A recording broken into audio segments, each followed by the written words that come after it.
Welcome to the Wall Residence's video training series on documentation.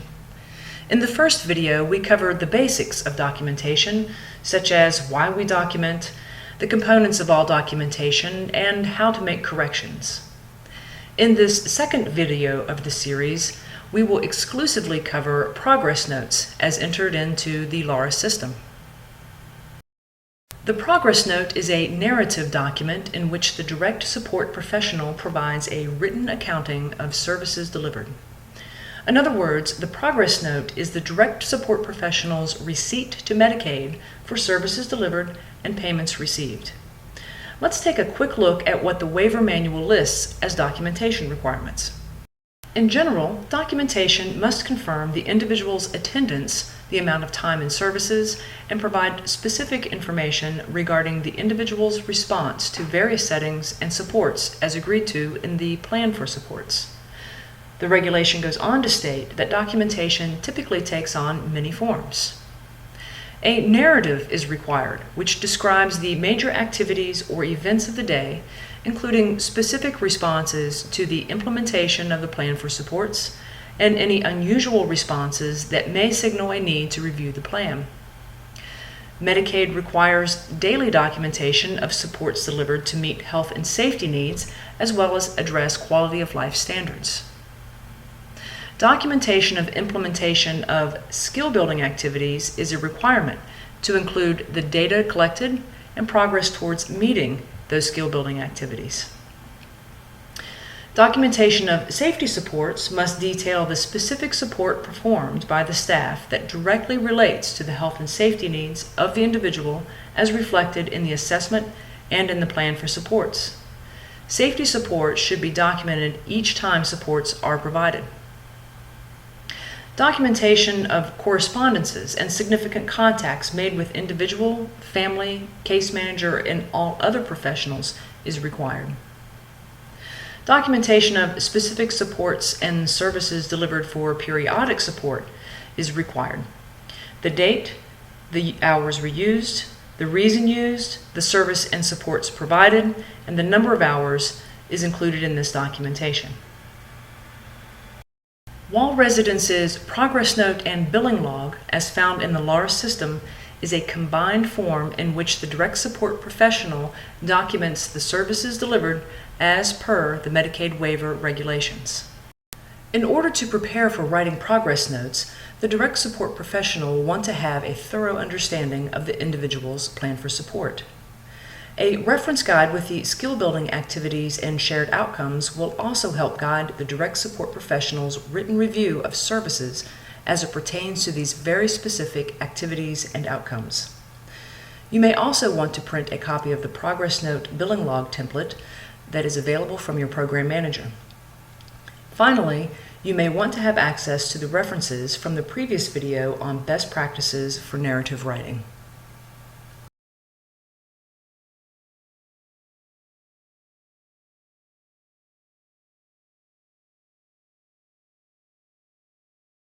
We will begin by logging into LARAS,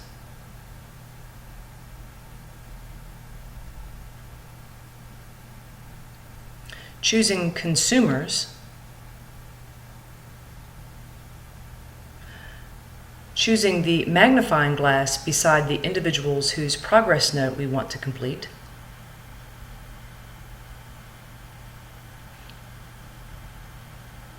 add session, progress note billing log from the drop-down menu, and continue. Now we will go through each line on the progress note form. Starting with the unique ID, this box cannot be changed. The first name of the individual cannot be changed. The middle name of the individual cannot be changed. And the last name of the individual cannot be changed. The date entered on this line is the date the service was delivered. Today is Tuesday, July 22nd, and I am entering a note for services delivered on July 21st.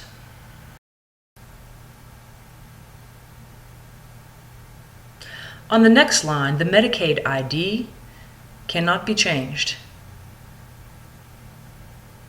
The region cannot be changed. The type of service is left blank.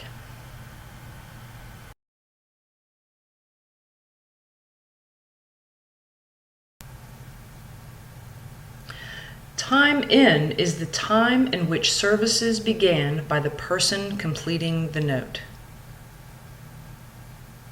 Time out is the time in which services ended by the person completing the note. If during the time in which the person delivered services, periodic support hours were used, record the number of periodic support hours here. Nighttime safety supports cannot be changed. Please do not use the next line. And the total hours billed cannot be changed.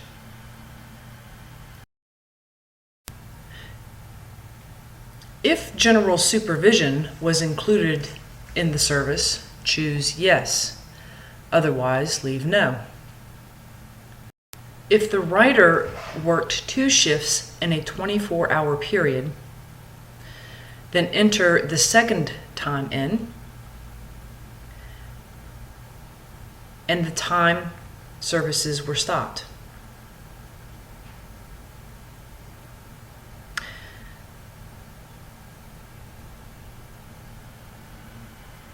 The total hours, time out of service, is left blank.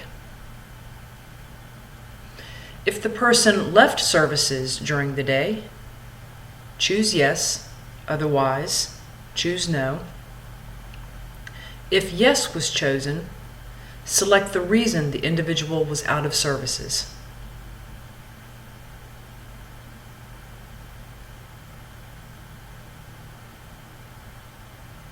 Let's stop here to preview what we have completed so far. To preview information entered so far, scroll to the bottom of the form and choose Preview Form. Your Adobe Reader will open a preview-only version of the progress note with the information entered so far. You can choose this option at any time you are entering data. In fact, you may find it useful to preview the progress note several times until you become accustomed to how the information appears on the note.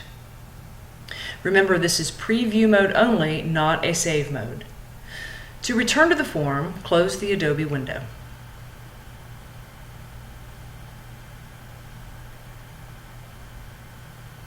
In the next section, we will review shared outcomes. Shared outcomes are similar to a written expression of the individual's long-term goals and are found in the Plan for Support. The direct support professional should have the shared outcomes section of the individual's plan ready for reference so that documentation reflects the steps taken towards meeting those outcomes. There are a few things to keep in mind with regard to shared outcomes and the progress note and billing log. Not all shared outcomes will be carried out or reflected in a daily note. Only select and provide information on the supports provided for the selected outcome. And be sure that shared outcomes that are to be completed daily are referred to in the note. In the drop-down menu, choose one of the shared outcomes for which support was provided. The direct support professional is required to enter narrative information that refers to the supports and services delivered as it pertains to the selected outcome. That information is entered into the comments box. Remember, information in this box should be accurate, objective, and observable. The information should also include who, what activity or intervention, where the activity or intervention took place, what the individual did, and the individual's response or results of the intervention. Going back to the comments box, the direct support professional will enter narrative information here. Spell check is available for all of the narrative boxes in the forms. The same steps apply for the remaining shared outcomes on the form. Remember, the writer only needs to choose the shared outcomes he or she worked on, which means that of the 5 shared outcome spots available, not all of them may be used. The next section for documentation is skill building activities. For reference, skill building activities are tasks or steps in a task designed to decrease dependence on services and increase independence in daily living and health and safety. The task or step can be taught, and the individual is anticipated to complete the task or step in absence of intervention. Of course, skill building activities are found in the plan for support, which should be used as reference when documenting the activities that were carried out. The direct support professional will choose one of the skill building activities from the drop-down menu. You will notice the data key outlined above. In the drop-down menu beside key, choose the data key that applies. And remember to reference the plan for support to know which data it is that you are tracking. If a skill building activity is supposed to be carried out daily and was not, use the key to note this. The comments box is the space where the direct support professional completes the required narrative regarding the activity. Keep in mind the need for accurate, objective, and observable information that speaks to what activity, where, the individual's response and results, and the progress or regress. Remember, the writer only needs to choose the skill building activities he or she worked on, which means that of the 6 skill building activity spots available, not all of them may be used.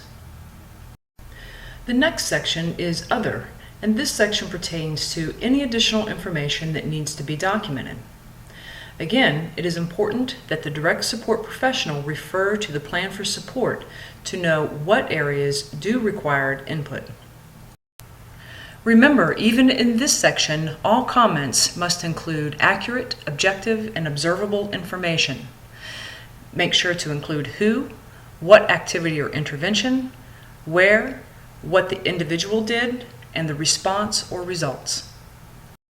In behavioral supports, no means no support was provided in this area, and yes means support was provided.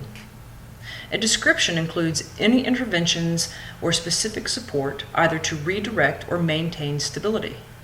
Don't wait for an incident to document an active intervention for success.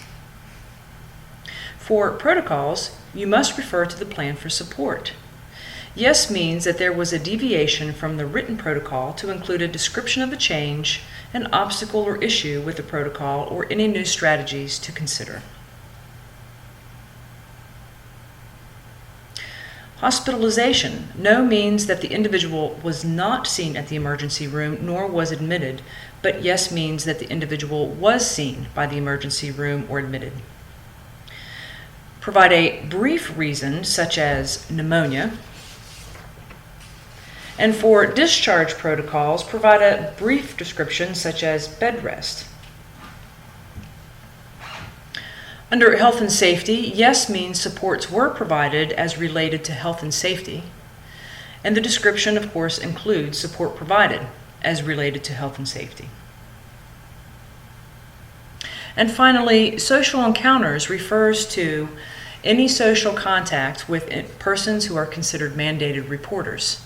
Don't forget to include who, where, and the individual's response.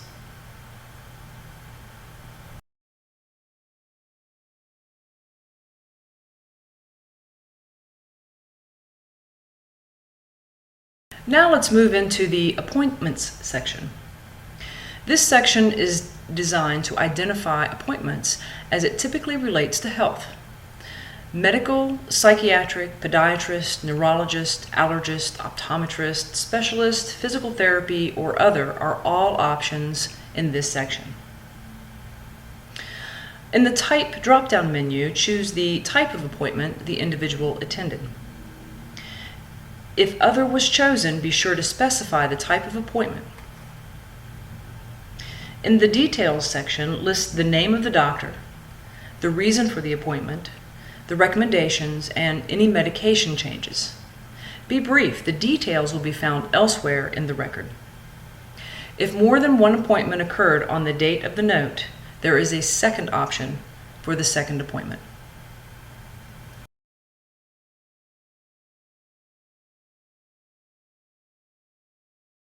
Periodic supports is the next section that we will go to. Please remember to refer to the plan because not all plans include periodic support. If periodic support was not used, leave the drop-down menu as no.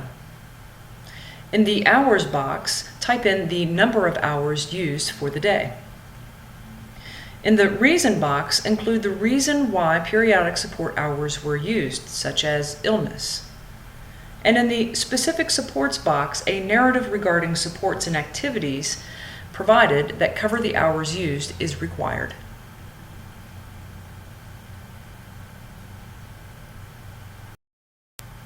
In the next section, we will review nighttime safety supports. Again, refer to the plan as not all plans include nighttime safety supports. If the plan does not include the supports, or supports were not used, leave the drop-down menu as no. If supports were used, choose yes. In the Time In section, the direct support professional provides the time in which active intervention was provided during the night. The supports are a brief description of the active intervention.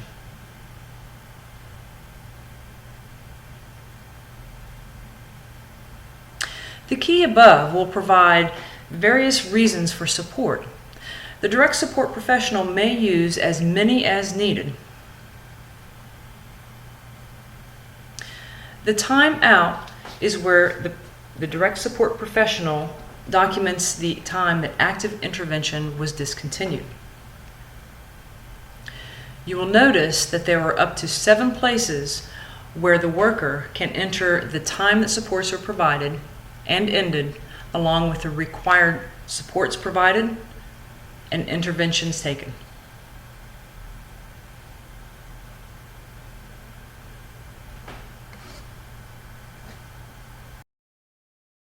The next section is miscellaneous logs. While we won't spend too much time on this section, know that the plan for support will identify any area that requires content and follow-up. Some of the items in this section are used to remind the direct support professional to complete a supplemental log, and other topics serve as a reminder to complete what might be considered non-routine but required activities or tasks. Choosing yes to most of the topics below serves as a reminder to complete a supplemental log, such as a seizure log or blood glucose log. Other allows the writer to specify a custom log should one be used.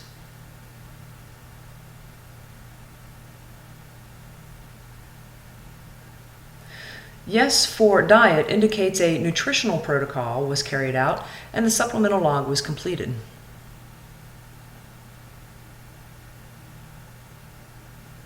The same for eating. A yes means an eating protocol was carried out. The text boxes allow the writer to enter brief information about the topic if needed.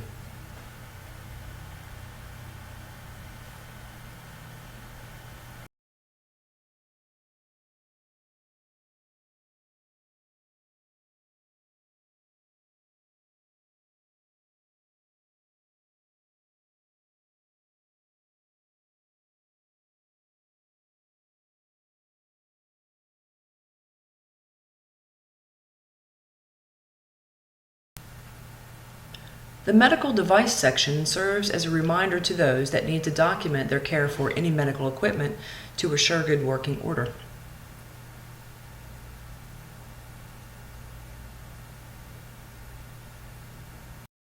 Remember, refer to the plan to determine what of the topics in this section need to be documented. The Contacts section is next and a very important part of the note. The direct support professional must list contacts made with the individual's guardian, authorized representative, family, case manager, or other professional on the individual's treatment team. This section is also the place where the direct support professional can document notifications of changes in medications or treatment with the individual's representative and his or her response. As a reminder, the direct support professional should always invite or include the individual's representative in health-related appointments, including psychiatric visits. When the representative is included, immediate consent for treatment or medication changes, deletions, or additions can be made.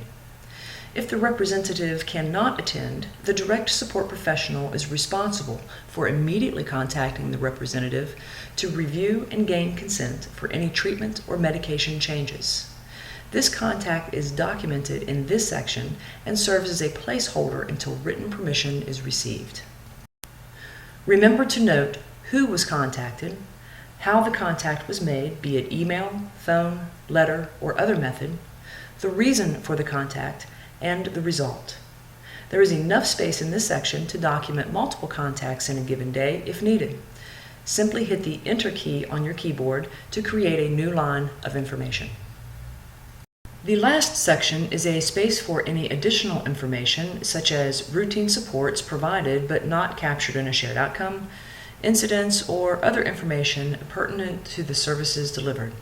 Remember to include who, what activity or intervention, where, what the individual did, and the response or results.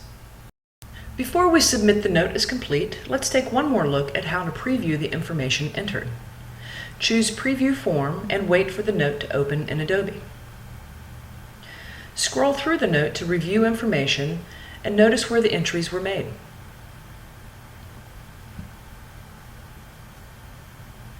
When you are done previewing, simply close Adobe to return to the form.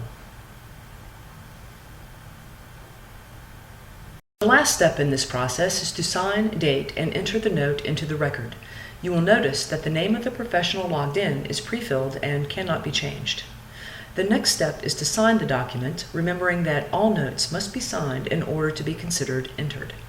In the drop-down menu, choose Apply Signature Image.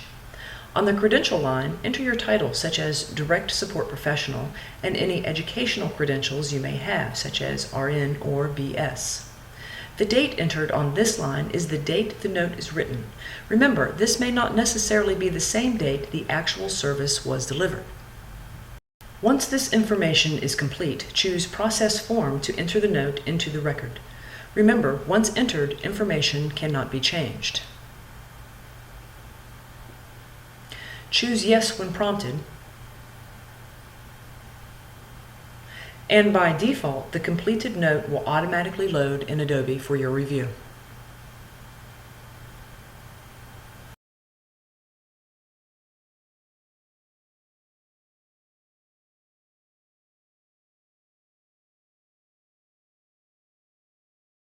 Now that we have covered how to complete a progress note in Laurus, let's cover some basic definitions and requirements.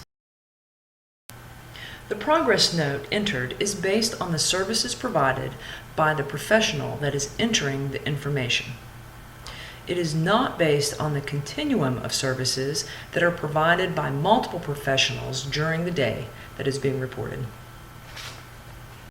Progress notes are completed daily with a minimum of 1 note per day by the person delivering the services.